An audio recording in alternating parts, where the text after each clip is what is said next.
I was frying plantain when the call came. It was from Chibuzo's colleague in Port Harcourt. Kusochi, something terrible has happened. I frowned. Terrible like how? A long silence. Then, it's Chibuzo. He's gone. I stared at the sizzling oil. Gone where? The line was quiet again. Too quiet. He died this morning. Gas explosion at the site. My knees buckled. I sank to the floor, wrapper soaked in palm oil. Dead? Chibuzo, my Chibuzo. We had just spoken the night before. His voice note still sat in my message. Baby, I am tired. Let's talk tomorrow. But tomorrow never came. The funeral was fast. Too fast.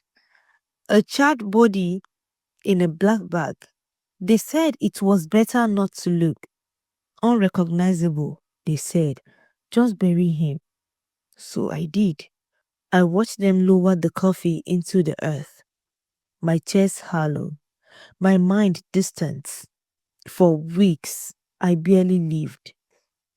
I slept beside his pillow, replayed that voice note over and over like a lullaby for my grief. Then came Kano. Mama Nkechi insisted I attended my cousin's wedding.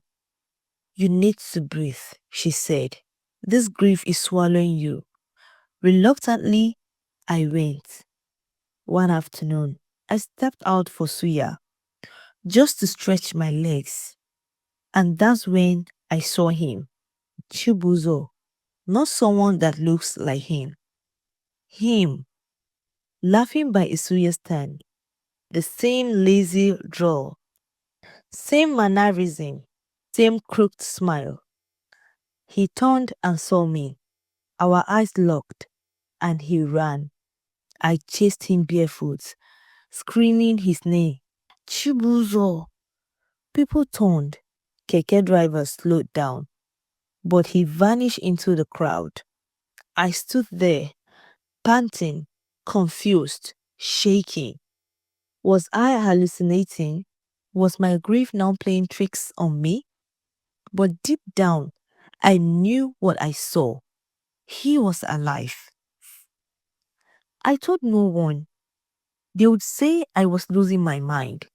Instead, I stayed in Kano, pretended to be helping clean up after the wedding.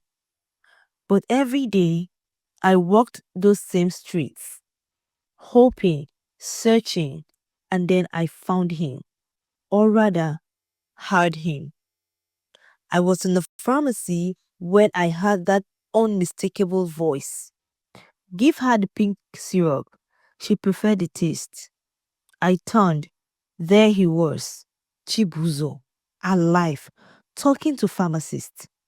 But he wasn't alone.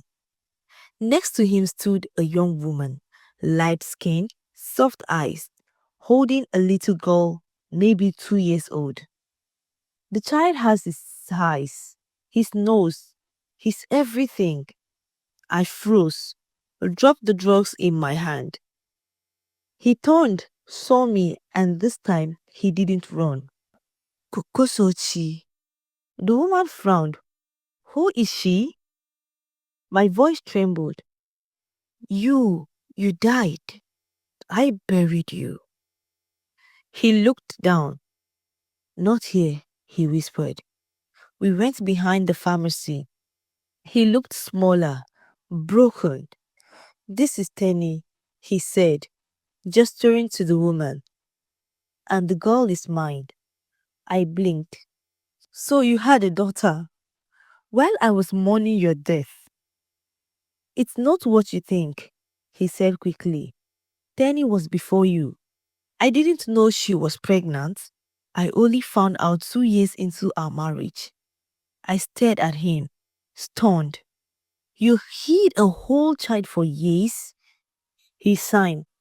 I was scared of losing you, of everything. And the man we buried, His name was Emmanuel, my roommate. We wore the same overall that day. I switched shifts with him to come visit my daughter. He paused, eyes glassy. Then the explosion happened. I felt sick. You let me bury you. I panicked. He said, everyone assumed I was dead. The shame, the mess, I just stayed gone. I slapped him. Tenny flinched.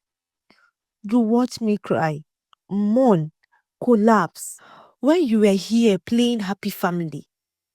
Tenny muttered.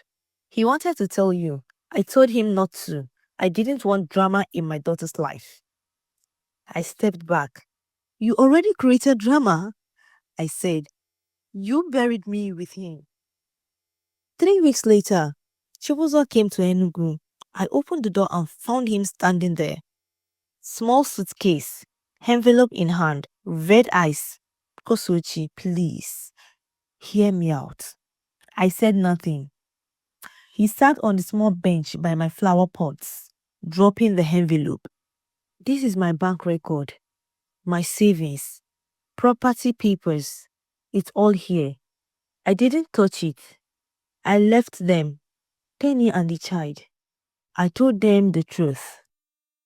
He looked up. I don't want sympathy. I just want to fix what I broke. I stared at him for a long time. Did you come back because you love me? Or because the other life collapsed? His mouth opened, but no answer came. That silence said everything. I stepped aside. The wind blew into the parlor. Go back, Chibuzo, I said. Take your stupid suitcase. Take your regrets. He didn't move. You have someone else? He asked. I nodded. Yes, me. I chose myself. And I closed the door. Kusochi founded a charity a year later, named after the man she buried. The Emmanuel Hope Fund, dedicated to widows, children, and forgotten families of site workers. She never saw Chibuzo again. Sometimes, on quiet nights, she would still play his final voice notes, not out of pain, but in peace, because sometimes the best love story is the one you write for yourself. Thank you for watching till the end. I hope you enjoyed the story. Kindly like, comment, and subscribe for more amazing African stories like this. See you in my next story. Bye bye.